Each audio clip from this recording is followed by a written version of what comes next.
DDA Turner. And so we're happy to answer any questions about that. I will say that, sadly, this is one of the areas that the chair has chosen not to fund. It is difficult from this office's perspective to see why this wouldn't be an area that, in fact, we would look to increase. That was one of the proposals that this office put forward, was to increase in our strategic prosecution to build up around the organized retail theft operations that we're working on. But sadly, currently the way the budget sits as it's proposed is going in the wrong direction. How many prosecutors do you currently have working in retail theft? And just kind of so I can clarify, how many are being cut?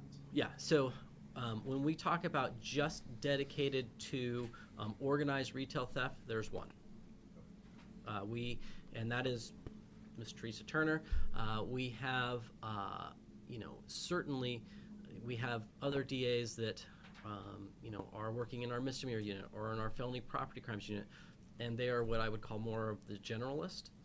So they're taking on a lot of that work in addition to their kind of other everyday regular stuff. So on your misdemeanor side, when you have young DAs who are handling DUI prosecutions and assaults and things of that nature, then they're also going to be picking up some of these misdemeanor cases. It is a situation where we would love to have a much more coordinated response on the misdemeanor level, and certainly would love to have a DA really take that on as well.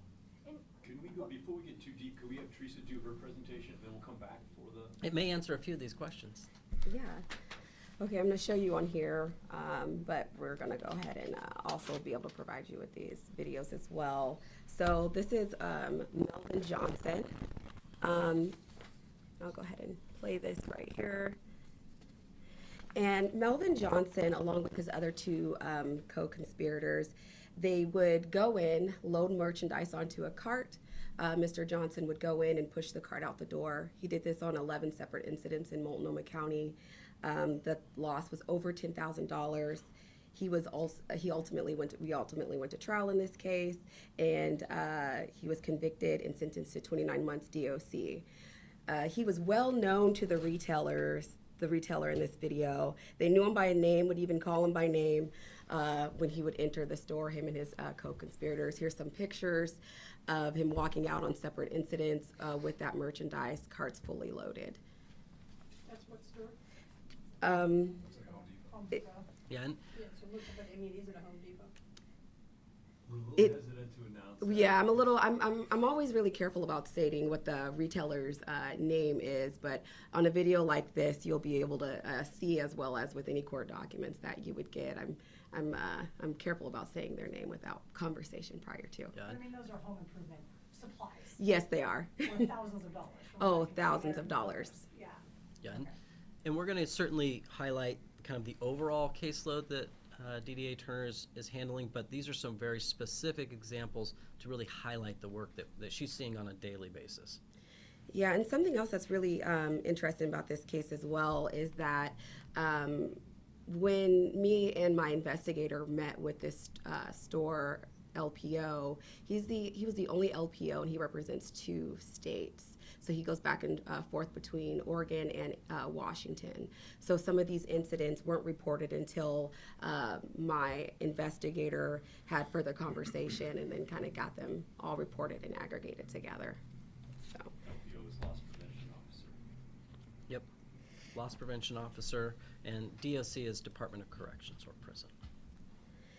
Another case example that I wanted to highlight was Elton Ralston. In less than 5 months, he committed over 79 thefts and caused over $57,000 in loss to a single retailer. The individual in this incident, he was switching the barcode for different sell items so that when he would take it through self-checkout and bring it up, it would be substantially lower. One example of this is that he rung up a light fixture and actually took a AC unit. And so there was a $450 difference.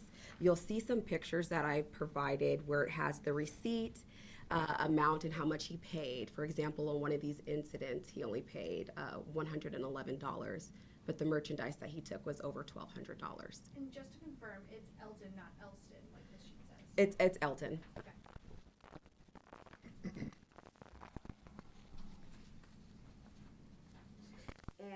next case is Ryan Poffenberger. In about 8 months, he committed over 58 thefts, impacting over 7 retailers. He impacted not only large box retailers, but small businesses as well. He caused over $71,000 in loss. He was sentenced to 4 months. This one because it was a collaboration with some of the small businesses, where it was actually the small business owner's camera that helped with only been $50, but that $50 helped lead to more incidents and help reach out to other retailers. And these are just a few examples of really a larger body of work. When we talk about this, this is an everyday effort, and it is certainly for Multnomah County, but it is something that affects, certainly the metro area and throughout the state of Oregon, and really all up and down the I-5 corridor. And it's something this office is certainly working to be a leader in this field, and we have done a tremendous amount. And again, I give that credit to my deputy DA, Theresa Turner, who's done a great job on that. But her caseload is, I'll tell you, massive. I mean, It is. I have over 100 defendants. That is over 1,600 separate incidents and over $6.8 million in loss. What could this look like for you guys if you do lose people? Well, first and foremost, you lose all the coordination. And so when we're talking about really these very organized groups, it's through that coordination you're able to actually get your arms around them. A great example of that is our investigative unit, really working with DDA Turner. We recently did a massive search warrant on a fencing operation, and that was only through the coordinated efforts of this office. And so it looks like we lose that. We are not able to do that type of work where we're going after these, these fencing operations and organized operations that are causing millions of dollars of damage and loss in our community. And really, that's, as much as it affects the big box, big stores, it's the everyday small businesses that are also suffering. And it's a community-wide hit. Certainly, it's a loss to our community when we see some of these big retailers leave, and we've had a lot of that here in Multnomah County. But I also am very concerned about those small business owners, and so this will directly and negatively impact them if we lose this. Sorry, are you guys good over there with sound? I just want to make sure you're not missing anything. Someone is on a frequency Okay. near mine, so for the red thing, I suggest you all check it. Yeah, sorry, I just noticed. Yeah, the picture. no problem. This happens, unfortunately. Yeah, maybe. Are we good now? Okay. A little better? Okay. So are you saying that if the funding gets cut, you would not investigate? Would organized retail theft just go uninvestigated? It would be much more difficult, let's say that. Would police respond? Yes, they would. But could we do the coordination efforts? Deputy Turner, could you give us an example just of kind of some of the coordinating efforts you do on this? Absolutely. For example, the Elton Ralston case, he impacted 7 different counties in Oregon, 6 different counties in Washington. That was a lot of collaboration within those different counties and talking to those DA offices, talking about the loss, figuring out which ones had them ID'd and which ones don't, because until they're ID'd, the retailer is not able to let the officers know maybe who that person is, because a lot of these incidents, what happens is they're in and out of the store before law enforcement arrives. And so with not having them identified or an officer that is able to arrive there quickly, a lot of these cases were kind of reported by someone being unknown. So through coordinating and picking up the phone and learning about the other stores that have been hit, or learning about talking with the retailers and working with, my investigator, learning about certain card numbers that are being used, and having those kind of bigger scale conversations help with getting him ID'd everywhere and also prosecuted and held responsible in all the other counties that he's impacted. So just so we understand, DDA Turner is routinely meeting with retailers across the metro area. She's routinely working with law enforcement to do these coordinated efforts. That stuff goes away because when we start losing funding and our ability to really fund these positions, we're looking at core services, right? I mean, it's things like, can I staff putting people into court? Can I have deputies that are issuing the cases that are coming through the door each day? So I mean, those are all the decisions that we're looking at. And I'll tell you, this position specifically, while I don't agree with the idea of one-time funding, it was a one-time funded position by the county, and now they are saying that they are not going to fund that. So what does this mean for the businesses going forward if we in fact do lose this money? Well, I mean, it means that they're going to have to figure it out. And it's that role of, we see this sadly around our community right now where, we have a lot of businesses hiring a lot of private security. And, but there isn't really a venue for them to necessarily then bring that to us. In other words, there's not a private criminal prosecution out there. We're it. Nathan, you say this is one of the areas the chair has decided not to fund, but ultimately it's your budget. You can decide whether to keep that investigator and get rid of somebody else. So isn't it a little bit of maybe grandstanding to say, hey, I'll take care of some of these and pull these out and say, hey, we're going to lose this, when you could pick something else? It's an excellent question, and I really appreciate you asking that, because the reality is there are so many demands and challenges for this office that while this is one that very particularly was funded, and then the chair is saying that she's not going to fund, that means that if I was to say pick that up, well, the money's got to come from somewhere. So that means something else has to give. So should I not prosecute child abuse? Should I not prosecute the horrific, vehicular fatalities we're seeing in the community? What about robberies? What about violent assaults? It has to come from somewhere. And so at the end of the day, I'm trying to make the best decisions and look at where, where with the funding I have, where can I be most beneficial to this community? And this is a tough area, and it would be a huge loss for the community. Follow up too, these are big box retailers who have, tremendous resources to handle these situations themselves.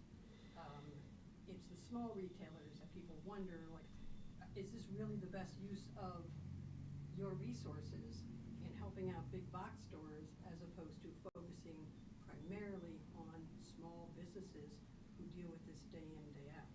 Well, and I'm going to let DDA Turner answer this in a second, because I know she's telling me that this is truly a situation where, yes, we do prosecute cases with big box retailers, but every single day, I know she's working on the small business owner cases as well. This affects across the community, and this loss will impact across the community, not just the big boxes. Yeah, and two of the case examples I actually gave, it was the small box retailer that helped lead to the other incidents, just given the quality of the camera. We have many meetings where I'm bringing in the small business owners and big box retailers having conversation.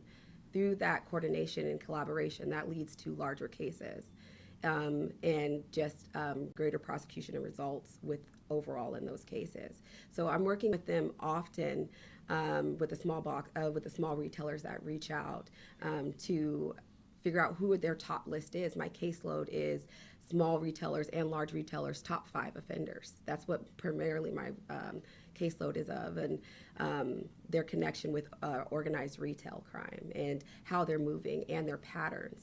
And what we have is, for example, when we're doing those retail missions, what will happen is there will be a lot of resources on that one day, a lot of focused resources on that one day. But then afterwards, what is going on and who's following up? And that is where the investigators really come in.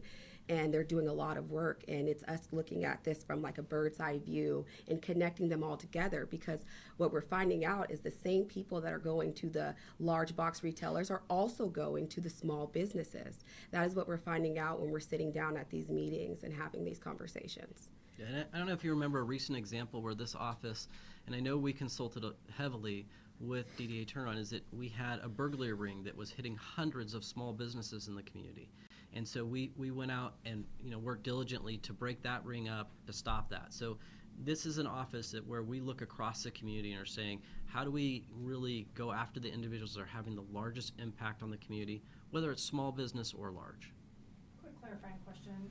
Just on the budget, you're saying this, DDA Turner's job and these investigations, separate line item, not really under the DA's budget.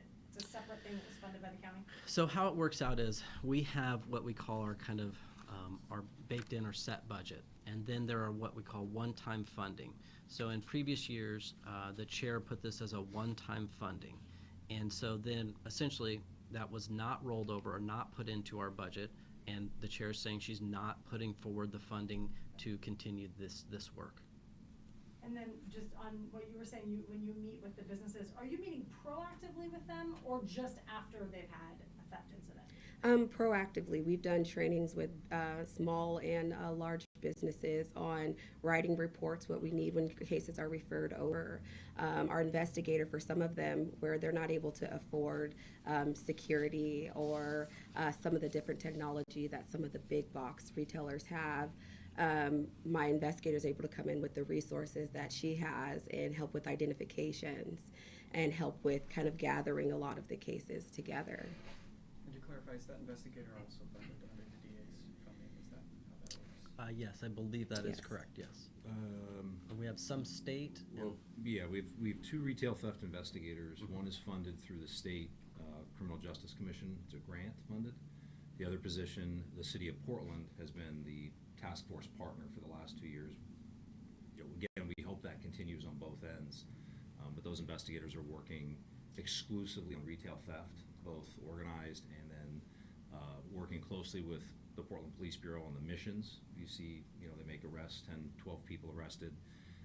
But to DDA Turner's point, a lot of what the investigators do is after the fact, when the mission's over and officers go back on patrol, there's a lot of follow-up that needs done. It's more surveillance video picked up, re-interviewing witnesses, getting loss prevention reports, and looking at images and saying, hey, that's the same guy that hit this small business or the jewelry store or the clothing boutique. And that's what we see time and time again is that investigative side within Multnomah County. These are the only two investigators doing it 40 hours a week. Everybody else is doing it ad hoc when they have time and working closely with DDA Turner and really the surrounding agencies and counties, because we have suspects who go from Clackamas County to Washington County to Clark County to Portland to San Francisco to Seattle. They're hitting big stores, big name stores, and that's what they do. And we've had cases where those big stores are in a certain part of town that has a lot of single small businesses. When we take off the right person, everybody sees the benefits. And the big box retailers do have a ton of resources at their fingertips. They have people, they have cameras, they have large investigative offices, corporate offices. The investigators and DDA Turner working with them, utilizing that resource to help the small businesses who don't, because a lot of them don't even have security, and they if they call the police, it may take quite some time for an officer to get there and take a report. So it really is that collaborative effort between the investigators, the attorneys, the private retailers, both small and large, is really the key component to the successes that we're seeing in the community, and people feel just a little bit better, a little more hope that if I have a store, someone cares if I get my items stolen. Someone's going to look into it, where 2 years ago I think a lot of people were throwing their hands up.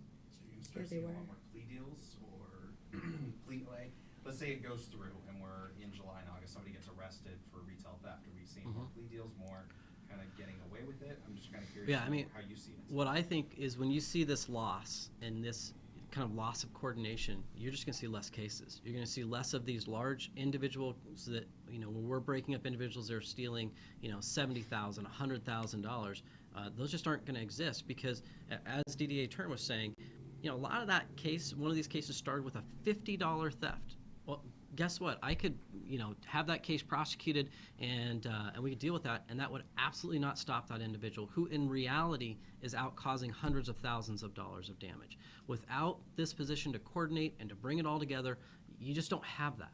And that just goes away when we don't have someone to really lead that kind of coordination and investigative components. You mentioned the I-5 corridor. We know that this organized retail theft, the legislature has talked about it. It's a statewide issue from Deschutes County to Malheur County. Everybody's dealing with this. when the most populated county in the state potentially, if this goes through, loses this coordinated effort, what does that say to the smaller counties that are struggling with the same big city problems? Well, I think the question is always one of priorities, and where are the priorities? And I know that this community wants public safety to be a priority, and with those other smaller counties, they're doing all that they can as well. You know, the state legislature has tried to put forward some efforts as well, and I believe we should always be starting with our general fund and then looking out for other funding sources. Those other counties, you know, they look to us on a regular basis for support. Yeah, there's many times, especially during that coordination, when we're discussing, given the changes that took place in the statute in 2024, when we're discussing and we're on the phone about which county is it going to be best to handle these series of cases here. That's some of the ways that we're helping some of the smaller counties, and there's been a number of cases that I've taken and indicted and aggregated together, or there's been a number of cases where my investigator, and given the resources that we have, that it's better suited for us to take the cases, just given that what that county is able to take on, and we've done that in a number of cases as well. Are we worried about seeing a spike in these cases if we lose that funding, since we won't be able to look into them? The way I like to say it is we're already seeing that. I mean, we're seeing a massive amount. We're not meeting the need. The need out there is greater than what we are currently doing. This isn't a situation where I want to say, hey, I want to maintain this. This needs to expand and grow to meet the challenge that's before this community. And so the idea that instead of trying to expand and grow to meet that challenge, instead we're shrinking and contracting, I think it's just we're going in the absolute wrong direction with this. Why are you fighting this fight in the public as opposed to continuing to meet with the chair and business leaders and Sure. other folks that are on your side to get this done? Well, what makes you think I'm not having all those meetings? Of course I'm meeting with the chair. I've met with her multiple times. I have laid out in great detail each of those meetings the exact need. I went and testified before the county commission to explain to them that we're not currently meeting the need. Absolutely, I've spoken to just countless business leaders.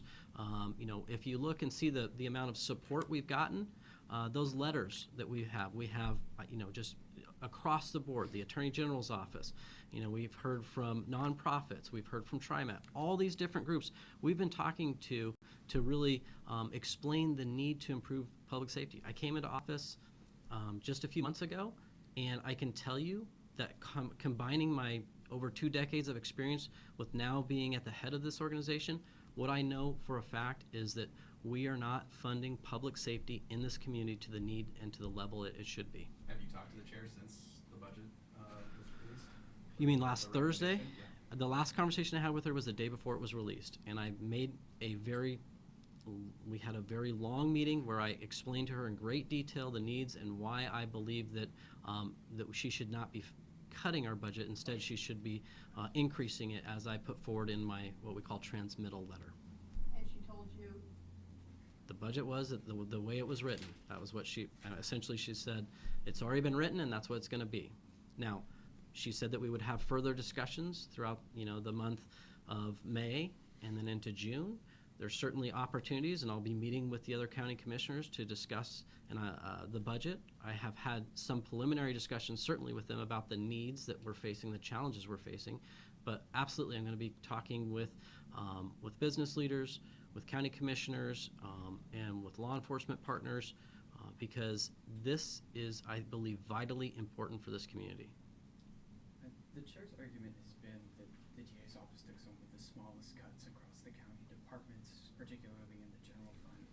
And I'm just curious to get your perspective on that argument, but also, I mean, where is that money going to come from while all these other departments are also hurting for money? Yeah, so let's go through that. I mean, this is a historic, long-term kind of lack of funding in this area. You know, the easiest thing, and what I like to say is that, you know, I started this job over 20 years ago, and we had over 100 attorneys. Here we are 20 years later, and we have less than 100. This community has gotten larger. The issues have gotten far more complex. So this is a situation where, you know, I see attorneys sadly leaving my office, and what they tell me is it's overwhelming. The caseloads are high, the cases are complex, the demands are unending. And, you know, when I talk about this, we're scheduled to lose 5% of our current service level. 5%. And when you're talking about a budget that is primarily personnel, that's a massive hit to this organization. And of course I'm going to be public about it because this community deserves to know what they're losing. And so, when I look at that, I also look across the budget and I see, one of the other things that the chair has said is that somehow that they've increased us by 56%.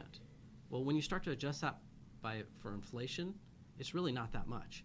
When you start looking across the county at the overall increase of the budget, it's really not that much at all. In fact, the increase in personnel has not been that much. What I look at also is that when you talk about like the Homeless Services Division, their budget increased by 334%. So why are we talking percentages when the numbers are very clear? That's where the chair has dumped all the money. I'm asking for balance. That's it. Do I believe there's a need in that area? Yes, I do. But I'd like to see balance in public safety. This year, do you know how much money is coming out of your general fund that's being increased into the Homeless Services Division? It's $26.6 million. That's the increase this year that's coming out of the general fund and into the Homeless Services Division. Well, that would, even just a fraction of that money would cover our 5% loss because the district attorney's office budget is so small and pales in comparison to the Homeless Services Division. So do I believe that it's necessary to be public about this? Absolutely I do, because this community deserves good, sound public safety. It needs to be funded. On a personal level, since we're talking about your position, just kind of your thoughts on it and how it impacts you. When I first started this position, I remember going out to several of the businesses and knocking door to door and telling them, I'm here, I want to know about the cases, I want to know about the struggles that you're facing in this area with, organized retail theft. And in the beginning, I remember that getting a lot of resistance at first with that. And as me and my investigator worked together and we started doing trainings, we started collaborating, we started being in the field, in their stores, doing store walks, seeing how employees would say that would change in morale within the store. They feel like someone's listening to them. I feel like getting rid of this position would definitely change that. It'd be us taking steps back when so much work went into building those relationships. My first several months, it was building those relationships and hearing how everyone is upset about what's going on, and showing them, telling them that we care. We're going to prosecute those cases. We want to know more about any struggles that you're facing, whether that's LPO, whether that's just personnel, whether that's even just the windows, whether it's windows being busted, whatever it is, we want to know. And through that and establishing those kind of relationships and starting to build lists and starting to see who is your top 5. Let's get us all in a room. Let's coordinate. Let's collaborate. Let's kind of talk about this. It's how we found some of the most prolific people that we have in our county. And we also found that they're impacting other counties, sometimes other states. We've done collaborations with Washington, Nevada, Idaho, California, just to name a few of the ones that we've done. And to see all of that kind of just go, what message would that send? Relationship building was so important, and that's why that was my first steps when I first got into this position. That is why I went out and knocked door to door and speaking with people and taking notes and giving my contact information. And that is so important in this position. A lot of it is relationship building. Our office and our investigators have been handed cases where it's 65 incidents that have yet to even kind of really been reported to PPB. And what is that process? Here's what we have. What does that look like? And being able to have those conversations and being able to say, this is what we need. This is how the cases can get across the finish line is just so important. And to see all that kind of work go kind of to the wayside, just the impacts of that.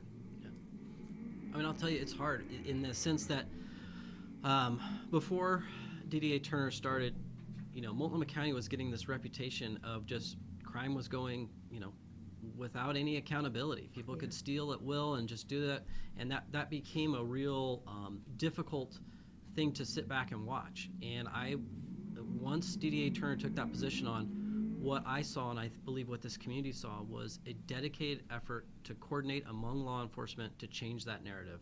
And we've taken tremendous strides in that direction. It kills me to think that we're going to take steps backwards. Anybody else? Thank you, guys. Thank you. Thank you. Oh, Steve Vasquez, and unrelated to this. You Okay. issued a statement regarding the shooting in Gresham Yes. over the weekend. went out with Gresham PD just a little bit ago. Yeah, Yep. Sorry, just since you're here, Yeah. I just wondered if you could just on mic give us some thoughts about that shooting and what you're seeing with that investigation. Yeah, this is one that it is just devastating. The loss to that family, the loss of that child, it's heartbreaking. And it's also infuriating when I start to learn about the details of that violent incident. And so I know that one of my deputies responded out to the scene. I spoke with investigators. I left messages with the family. I'll tell you, it's a tough day. It hurts, and I feel for that family more than anything. And it also infuriates me that this violence goes on in our community. I know that we're dedicated to that, and we will dedicate any resources that are needed and available. We were going to put towards this because the people that are responsible for this, they will be held accountable. And this violence is it's sickening and unacceptable. Thank you. All right, thank you guys. Appreciate everybody coming in. I'll send you all the video clips.